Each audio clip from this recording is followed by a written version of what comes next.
Hey everyone, it's Stephana. Welcome back to another Monday morning mentoring. All right, I have a question for you. Do you ever get frustrated with yourself over the things that you seem to do without thinking?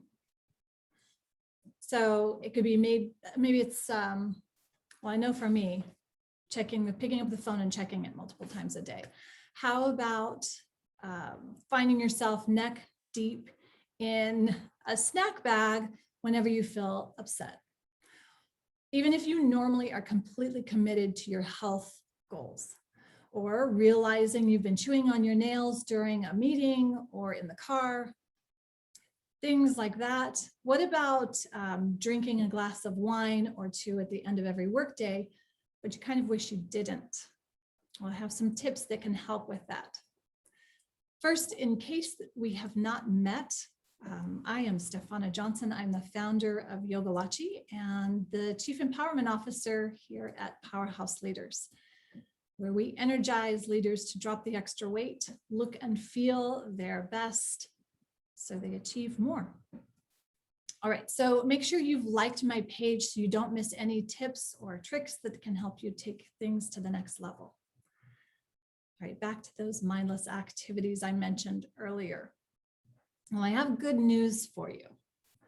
Those things that we do without thinking are often learned behaviors. So that means if we can learn them, we can unlearn them. But how do we do this? Well, it has to do with why we actually formed them in the first place. And how the brain is developed is it's so amazing, because when you do one action, that can actually potentially become a habit and a bad habit. So when I have clients ask me, how long does it take to break a bad habit? Well, first you have to understand that it only takes one action to create a bad habit. And it could be 5,000 times to not necessarily break that habit, because you're not breaking it, you're changing the habit, you're unlearning it. And I'll explain as we go further here. So habits are really just actions that you've repeated over and over again, right? Usually it's in response to a trigger. Now it could be a good trigger or a bad trigger. Now, after a while, those actions become automatic. So we call that automatic pilot. It's interesting because there's actions that we see in our world, picking up the phone, doing things, all these actions, snacking mindlessly in front of a show, a glass of wine at the end of the night, things that have become habits that we don't necessarily, we can see that, but then we don't realize that our brain is actually developing habits in the way we move and sitting, or the way we actually function. So you could have developed a habit in the way you walk that is perpetuating an injury, or that's compensating. So if you've had an injury, right? So these are things that are in response to a trigger. A trigger could be an injury or a compensation that's happened because of imbalance. So looking at that from the whole perspective, this will really help you to see how you can shift these triggers. Now, remember, a trigger can be physiological, it can be a physical thing, or it can be an emotional trigger. It can be a time of day. It can be something that is happening around you, right? So it's like a stimulus and a response. There's the Pavlov's dogs. Remember that story of Pavlov's dogs? Okay, so the dogs salivated every time they heard the footsteps. So they knew they were going to get food. And so that was, before they even saw the food, they were salivating, right? They knew that they were about to be fed. Now, I'm not saying you're Pavlov's dogs, and it's not exactly like that, but it's a cool way to illustrate how this works. Because notice the dogs were salivating before they actually even got the food. So something was happening before the action actually took place. There was a trigger that was the footsteps. And then after that, there was an action that took place. So if you can frame this where we have looked at things from, oh, well, this is the bad habit and I need to break that habit. Well, we need to look at how it became the bad habit and why. And we have to expand out our view of this trigger, stimulus, and response so that we can expand it out and have a gap between that stimulus response. And I'll explain how that works. So let's take that trigger of the snack. All right. So for example, when let's say you sit down and have a snack at the end of the night. Maybe you're feeling bored, maybe sad and lonely. And at some point in the past, that was a trigger. So you started salty and sugary foods. I'll give you a personal example. When we finished at the dentist, my mom would take us to Wendy's and we would get a Frosty and fries. And I would dip my fries in my Frosty. And I mean, I can still, even to this moment, taste that and know that feeling with my braces being tightened and my jaw was in pain. And I just felt, that became a habit. And I remember just my brain would send out waves or triggers of, I need a Frosty in the fry. I need a Frosty in the fry.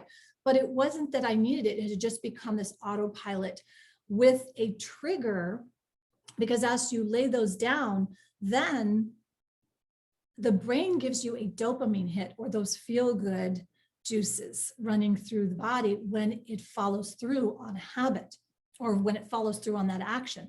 So then we get this cycle of the habit, right? So eventually your brain links the trigger and the action together. And the brain loves habits. It loves this because it gets a hit of that dopamine every time you take that action, right? So it's basically running on autopilot, and your body is going to follow the brain. Meanwhile, you're busy thinking about your future or your business, or recapping your day in your head. This is now in the present, in the moment today, but you're in your head thinking about this, and then you go off and mindlessly maybe go to the cabinet and get the snack, or you go to the wine cooler and get your glass of wine. And essentially you're not present. So if you're thinking about your day and you're kind of replaying the day in your head, what is your brain not doing? It's not being present in the moment. And that's really the key to short-circuiting this loop that goes on. So when you notice yourself on autopilot, that's going to be key.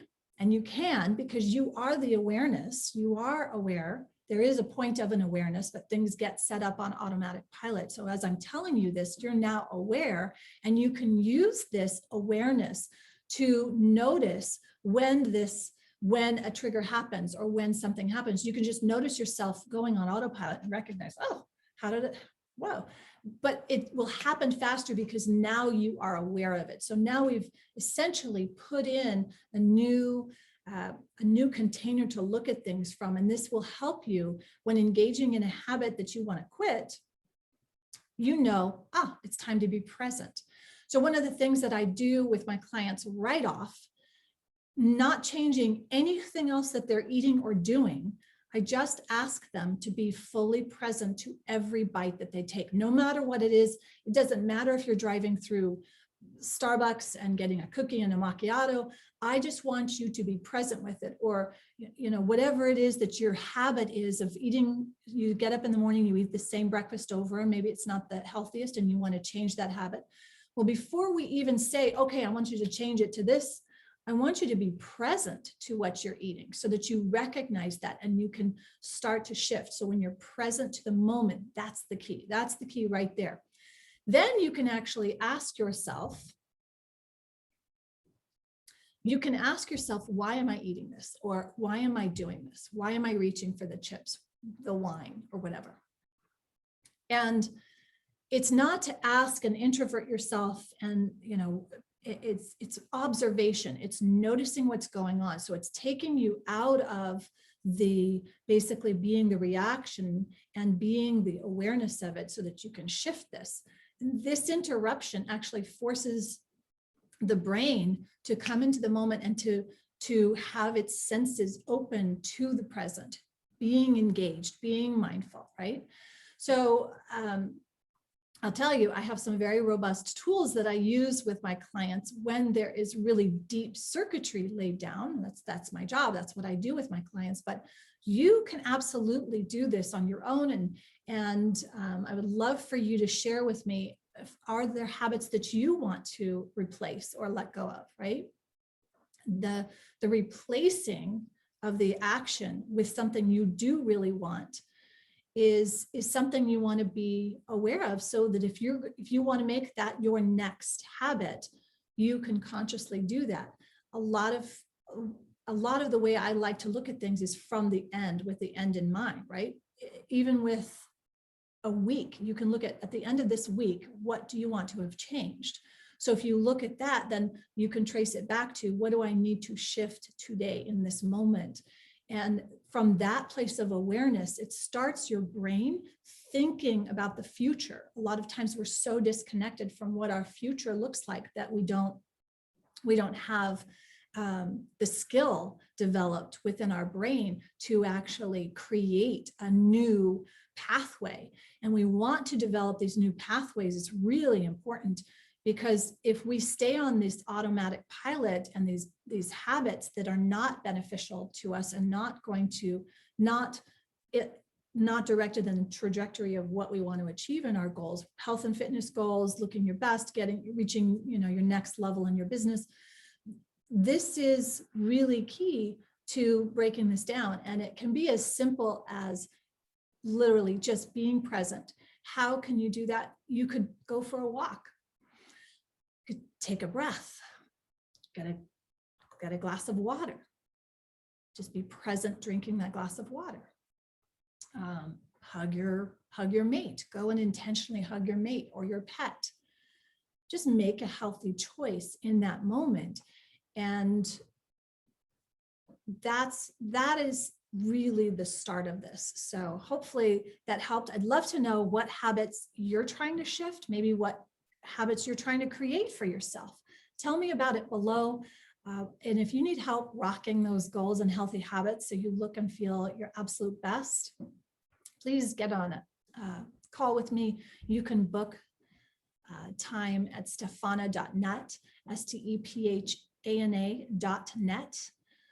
And remember, I am always here to support you, support your success, and to help you achieve your goals. All right, I'll talk to you again soon.